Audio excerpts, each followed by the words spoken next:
Welcome back to the podcast. In today's episode, we're going to dive into how to optimize your nutrition for your physique, health, performance, and energy. So, if you're not sure where to start when it comes to nutrition, maybe overwhelmed by the sea of information, all the different things you see on social media, some dude without a shirt on telling you to eat 8 eggs for breakfast and a steak, go carnivore, another dude telling you the cholesterol from the eggs is going to give you a heart attack.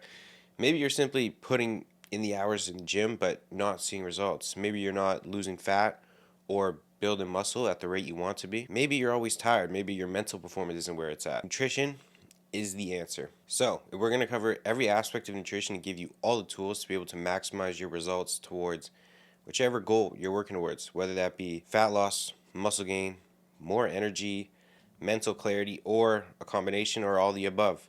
We're going to start higher levels, so your calories and macros, and then work our way down to nutrient timing, then micronutrients, and then how everything ties together for an optimal approach to nutrition. So starting with your calories and macronutrients, if you for some reason could only focus on two aspects of nutrition, it should probably be calories and macronutrients. There is no doubt that if it fits your macros, or that if IFFYM approach works, because energy balance and macronutrient distribution play an enormous role in body transformation. Anyone online who tells you that calories in versus calories out doesn't determine body weight, either one, has no understanding of science, or two, is likely trying to sell you something. We have known for a while that energy balance regulates body weight regardless of macronutrient distribution. It's calories in versus calories out. So quite often you may have said this yourself, or you'll hear, I'm eating all the right things, but my body weight's not changing. They likely are eating all the right things. Well, it's highly debatable. However, they could just be eating too much of them. No matter what, if you're in a calorie surplus, you will put on weight. And there's only three states that you can be in: a calorie surplus, where calories in are greater than calories out.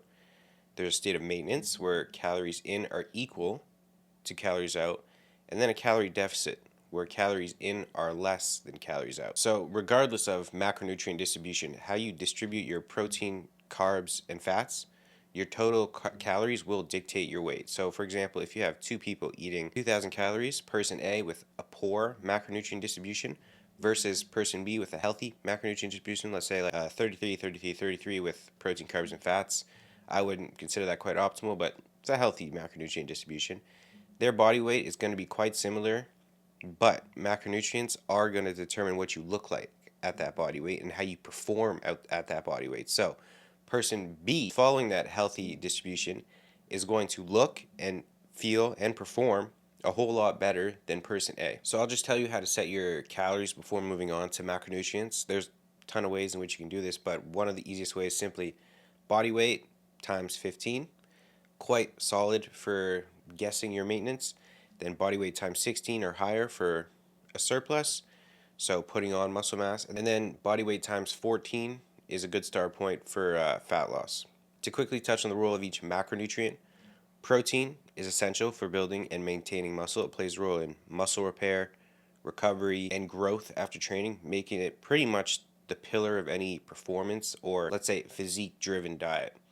Beyond that, it's also a key driver of satiety and metabolic efficiency, because its thermic effect of food is the highest of any macronutrient. Your body actually burns 25 to 30% of the calories from protein just to digest and metabolize it. So it's great for not only building muscle, but also for fat loss, as it helps you stay fuller for longer and burn more calories in the process of just digesting it. So a good start point is 1 gram per pound of body weight. You've probably heard that recommendation before. You can adjust this up or down based on your specific goals, whether that's aggressive fat loss or muscle gain.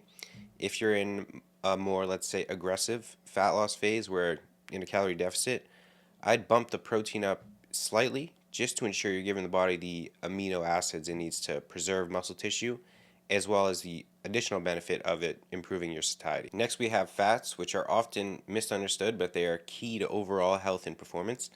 They are calorie dense, so they have 9 calories per gram, more than double what you get from protein and carbs, and they are essential for hormone production: estrogen, testosterone, cortisol, which all play a role in performance, recovery, stress management, energy, and much more. So they also play a structural role in cell membranes and support the absorption of fat-soluble vitamins like A, D, E, and K. So in fat loss phases, when calories are low, maintaining a decent amount of fat in the diet is really important to protect your hormonal health. So I've been there before. I crashed my fats, and funny enough, well, not funny enough, it wasn't pretty funny, but sure enough, I crashed my testosterone. So I wouldn't go below 0.3 grams per pound of body weight, and I would prioritize healthy fat sources such as nuts, seeds, avocado, extra virgin olive oil, fatty fish, and high quality animal fats as well. Lastly, of course, we have carbohydrates, your body's preferred fuel source, especially for glucose intensive activities. When you consume carbs, they are broken down into glucose, which is stored as glycogen in your muscles and liver. So if you ever heard someone say, I'm trying to fill out my glycogen stores, that's essentially what carbohydrates are stored as in your muscle. This glycogen acts as a readily available energy source during workouts, making carbohydrates huge, the most important for performance and recovery. So if you're like me, you're training hard, carbs ensure that your muscles are basically fully stocked with glycogen, allowing you to train harder and recover faster. On the other hand, when glycogen stores are empty, when there's zero in the tank, performance drops, fatigue can set in, and recovery can slow down as well. But glucose is also the primary fuel source for your brain. So an adequate carbohydrate intake helps maintain focus, cognitive function, and plays a role in mood as well. So when it comes to how many carbs you're eating, it will completely depend on your phase, but once you set your protein at a gram per pound, your fats anywhere from 0.3 to 0.7 grams per pound. Now, the rest of your calories, whatever's left over, that's what you allocate towards carbs. So now that we know the role of each macronutrient, getting into optimizing nutrient timing. So how we want to place each macro throughout our day to then yield the best results towards our goals. Now, to be completely honest, how important this is highly depends on your goal and the complexity you want within your program. For example, if you're just trying to lose some weight, you're kind of chill about it, get in better shape, fitness is lower on your priority list, then nutrient timing is not as important compared to someone like me if you're trying to quote unquote be optimal or get the most out of what I'm doing, the best physique outcomes, look the best, perform the best, etc. Starting with protein, we want to maximize muscle protein synthesis, MPS, by giving our body a steady supply of amino acids in our bloodstream. So a broad recommendation is take your total protein intake, your total protein goal, say it's 1 or 0.2 grams per pound for the day, and then you want to divide that into 4 to 5 meals. So you're aiming for 200 grams of protein, let's say your goal is eating 4 meals per day, that's 50 grams per meal spread evenly across your day. When it comes to carbohydrates, we want to consume a good chunk in our peri-workout window. So in our pre-workout, meal, intra-workout, if you have intra-workout drink, would highly recommend. And then there isn't, and post, and then there isn't a arbitrary number or percentage for this, but I like to put anywhere from 30 to 70 grams of carbs in my pre-workout meal, 1 to 2 hours before training. I'm a big fan, like I said, of having intra-workout where I'd put anywhere from 25 to 50 grams of carbs from a carb powder like highly branched cyclic dextrin, or there's a ton of companies out there that make intra-workout carb powder formulations, and then 40 to 100 grams of carbs in your post-workout meal or higher depending on your current carbohydrate intake, and I'd run that meal up pretty high. So the numbers will all depend on your total intake for the day, but even when you're dieting down and the carbs start to come down, I would still keep most of it, if not all of your carbs, towards the end of the diet when you're in those later stages in your peri-workout window to fuel your training. Then lastly, we want to spread our fats evenly across the day with the exception of lower fat or no fat. In our pre, I do some fat, and then post, you could do lower fat or zero fat because they slow down digestion, and we want primarily the carbohydrates getting into the bloodstream as fast as possible, especially post-workout, to take advantage of that window. People say the anabolic window is a myth, but there's plenty of cascades that do go on. So by setting up your nutrient timing like this, you're setting yourself up some pretty optimal performance and recovery. And the last thing I want to touch on before we get into the types of foods and the importance of micronutrients is hydration, because if you're missing that link, you could nail your nutrient timing, but it's like driving a Lambo or what's a good car? BMW M3. Your foot's firmly on the gas, but your other foot is tapping the brake as you're going, and the highway is completely open. You just want to fly. There's no cops in sight. Got ways open. So some general hydration guidelines is to drink half an ounce of water per pound of body weight. So if you're someone that weighs 200 pounds, that's 100 ounces of water per day, not including the water you'll need to drink during training or during cardio to replenish what you sweat out. And that's super important because even just a 1% loss of body water can lead to huge drops in performance, impaired cognitive function, reduced muscle endurance. So I would stay on top of your water intake. Then the other piece of the hydration puzzle is, of course, electrolytes. Minerals that work synergistically to maintain fluid balance, nerve function, and muscle contraction as well. So the key players here, definitely heard them before: sodium, potassium, and magnesium, and each plays an essential role. Sodium helps retain water and supports optimal blood pressure as well as muscle function. So when you're training hard, you lose a significant amount of sodium through sweat. So you want to have, it would be optimal or ideal to have some electrolytes in your intra to replenish that. I like the Gorilla Mind Hydration Pack, or Element T is great as well. Pretty bougie, but tastes good. There's plenty of companies that you can get electrolyte formulations from. But or you could just use Baja Gold Salt, Pink Salt. But you do want to look for a good amount of sodium and potassium as well, because it works alongside sodium to regulate fluid balance, prevent cramping, and also muscle contractions. Then we have magnesium, which plays a vital role in over 300 enzymatic reactions in the body, like muscle relaxation, recovery, and a ton of people, pretty scary amount of people actually, are deficient in magnesium. I can't remember what the stat was exactly, but I think it was like 70% of the population in the States is deficient in magnesium. Now I'm from Canada, so I don't know. It can't be that much different though. But adding in 400 milligrams of magnesium pre-bed might be a good idea for pretty much almost everybody if you're not doing that already. So now that we have our total calories and macros on point, we got our nutrient timing on point, our hydration is now on point, all of that is great. And just by nailing all of that, you'll probably look pretty damn decent and perform pretty damn well.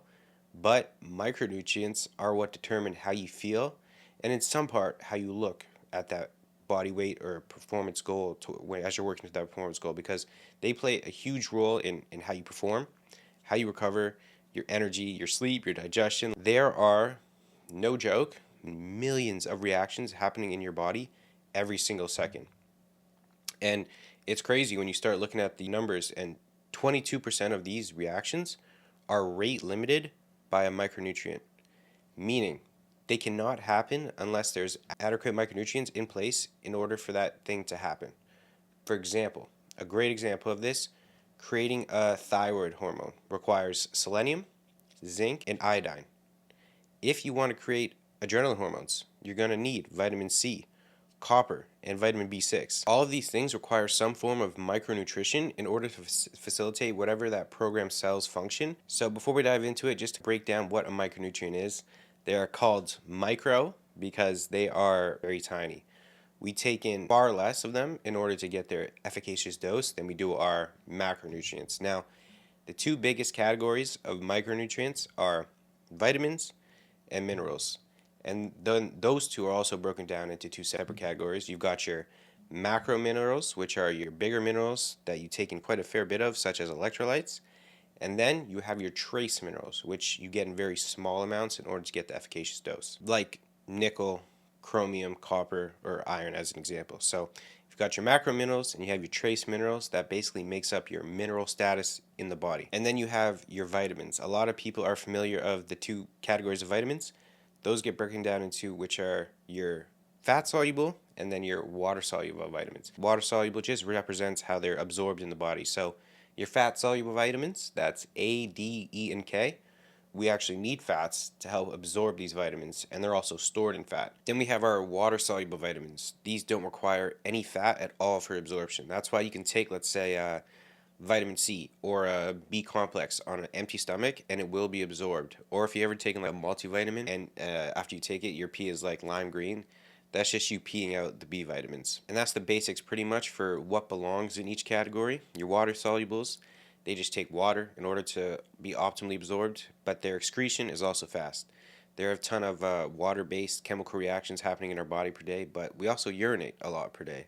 We also sweat a lot per day, so we lose B vitamins and we lose vitamin C. So it's pretty damn hard to overdose on water-soluble vitamins, but it's very easy to overdose on fat-soluble vitamins. So you may be asking, Oscar, so What role do they even play? Well, they play literally every role: creating hormones, protein synthesis, life sustaining functions. They are all completely dependent upon micronutrients. So, what happens if you don't get enough of them? Say you have some subclinical deficiencies. Well, our body is extremely intelligent, so dependent upon the availability of a certain micronutrient, it has a tissue specific hierarchy of where that micronutrient is going to. So, for example, if you only have a little bit of a certain micronutrient, it will first go towards preventing short term death rather than going down health promoting longevity pathways. So, a perfect example of this is vitamin K. Another crazy stat is that 65% of the US population is estimated to not get enough vitamin K, which is pretty high as well. So, that and magnesium, man, crazy. Now, that's quite a problem because two of the biggest roles that it plays are number one, blood coagulation. So, it helps keep the blood thicker.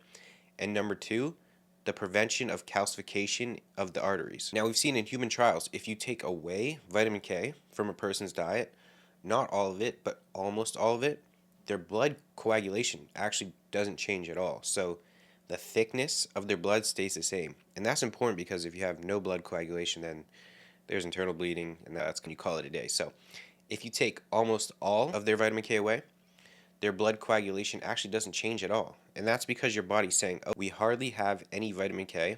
We have to now go and put this vitamin K towards ensuring blood coagulation still takes place so that we don't die, but calcification of the arteries continues to happen. So the body utilizes micronutrients and where it's going to keep blood coagulation the same.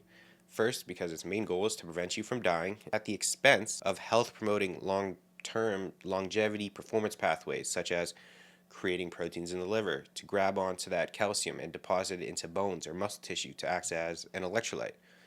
So, now another example of this hierarchy that you guys should really care about, especially if you're a dude watching this, is zinc, vitamin D, and magnesium for testosterone. Most notably, zinc status and testosterone are very linked. But if you are low in any of these and then you get to a normal range, you will get an increase in testosterone. Another one is magnesium for anaerobic energy production. But magnesium is also involved in brain and neural development. So magnesium is great for exercise performance. But where do you think growing our biceps is on the hierarchy that our body has in place? Basically at the bottom. And not to mention, if your dopamine and or serotonin are low, and then your other neurotransmitters are low as well, then it's very unlikely, basically near impossible, to feel good, to feel like you're supposed to feel, because to have adequate dopamine, to have adequate serotonin, you have to have the initial amino acid building blocks, and then they have to be converted using micronutrients into dopamine or serotonin. And you can actually manipulate neurotransmitters using nutrition, which is super cool. So if you want to make something like dopamine, which is responsible for the reward chemical, motivation, drive, attention span, gives you a reason to get up in the morning and a reason to get to the gym and follow your diet, which is going to make you feel a lot better and continue that process. That actually requires vitamin B6. So you can actually take L-tyrosine, which is an amino acid, and then that gets converted into L-dopa. Then you have L-tryptophan, an amino acid that's quite, and then L-dopa, if you have enough vitamin B6, gets converted into dopa. You have dopamine, and then there's L-tryptophan, high in tryptophan, which requires, once again, vitamin B6 to be converted into 5-hydroxytryptophan, which is then converted into serotonin, and then downstream from that, melatonin. So that's just two examples of how your food will directly impact how you feel and how you sleep. This is why a statement I want to drill in is that the body will only adapt to the degree that it is healthy. If we're still eating, we're 12, no offense if you currently are, only getting in a small amount of micronutrients, do you think those micronutrients are going to go towards adapting to your training or keeping you alive first and foremost? So we need to have optimal health in the first place to first give the body everything that it needs in order to fulfill that hierarchy so that we have enough left over to allow for adaptive and health promoting processes to then take place. So how do we actually set up our diet so our body is firing on all cylinders? We fill that hierarchy so we're able to allocate nutrients towards adapting to our training, building muscle, feeling good, performing good cognitively. Very simple. Eating a primarily, I would say at least 90-95% whole food diet. I'm not in the camp that's extreme, even though you think I only ate off a cutting board based off some of my Instagram stories, but I'm not saying no protein powder, no protein bars, no egg whites, no cream of rice, because those are quote unquote processed. But my stance is, again, at a minimum, 90% of what you eat should look like something you'd find in the wild. It's pretty simple, and that alone will set yourself up quite well. And then following basic recommendations can go a long way. One easy rule I like to follow is one source of fruit and one source of vegetable per 1,000 calories in the diet. So if you're eating 1,000 calories a day, you have one source, which means 1 cup of fruit and 1 cup of vegetable in 1,000 calories. If we have 2,000 calories, 2 cups of vegetables, 2 servings of fruit. And you just go on and on like that. And that's going to create a micronutrient diversity. But what's important to point out here is that people who eat clean, eat a good diet, can create deficiencies in the same way that people who still eat like the 12-year-old with the Fruit Loops for breakfast can as well. And what I mean by this is you can be so obsessed with food that you only have chicken breast, rice, and broccoli, and that's it. Like the straight bodybuilding diet, hardcore bodybuilding diet. But then you're missing out on a ton of other vitamins and minerals that are not in huge amounts in those food. And that's kind of what I find happens a lot of the whole if it fits your macros approach, the IFYM, can almost be a bit of a double-edged sword where you're using it to ask the question of what can I get away with rather than what supports my nutritional needs. Those are two really different questions, because if your calories and macronutrients are in check, you can have McDonald's, chicken nuggets, junior chicken combo, my grade 7 or an 8 lunch every day. You can have ice cream, you can have chips, and you may be able to get away with it from a body composition perspective, but it doesn't answer the question of what's nutritionally optimal for me to consume. Now, beyond the one serving of fruit and veg per day, per each 1,000 calories per day, is variety. You shouldn't just be having broccoli. You shouldn't just be having broccoli and asparagus. You should be having broccoli and asparagus and spinach. You should be having oranges, apples, blueberries, kiwi, blackberries.